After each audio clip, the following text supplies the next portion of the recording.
Secretária de Estado e Igualdade Elvina Souza Carvalho, russo público, banhira harrega sai vítima de violência baseada em gênero, tem que rato queixa do Ministério Público. Secretária de Estado Elvina ba jornalista Sira, foi participar da reunião Conselho Ministro e a Palácio Governo Dili, quarta-feira lorn rua Fulanzulho tina riun rua Ronaldo Reis in Lima. Elvina rato assunto ne, liga ao labarik feto na ineng, nebe facilita minoridade Sira, ba prática atividade prostituição e hotel balung ia dilarang. Nunia considera halo kidene la educativo no tem que submeter a processo de justiça atau autor bele responsabiliza baninia acto refere. Ba igualdade, mas prevenção ba qualquer tipo de violência sobre a mulher. Agora, caso será que não é que acontece que não é que não se tem sociedade, então tem que submeter ba processo de justiça.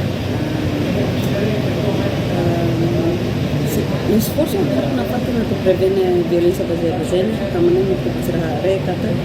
A minha intensiva teve serviço parceiro será a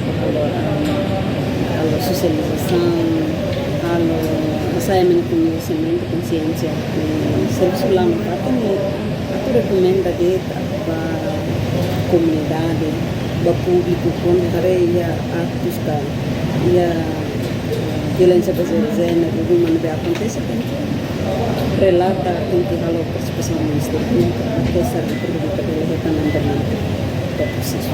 Então, não será que a nossa informação está clara, quando o caso não é bem, a ter a posição do Secretário de Estado de Igualdade, claro. Claro que está a mim na parte do serviço Comissão de Igualdade, a mim na parte do serviço de prevenção da violência baseada em gênero. Durante a advocacia, há um serviço advocacia lá na parte, como o caso será no governo para que na parte inspira a Secretaria de Estado de Igualdade a todo o parceiro ser um serviço bacana e a prevenção de violência baseada. Governante nemos husuba comunidade Sira, banhira hare problema violência baseada em gênero ruma, tem que rato queixa do Ministério Público.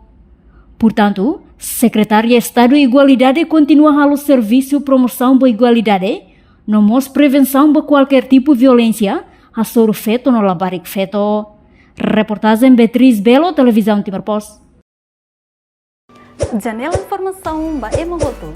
Atua tem informação atual dia kliu, kita haluha, haneham botão subscribe, like, halo comentário, no fahe tutang ba media sosial hotu.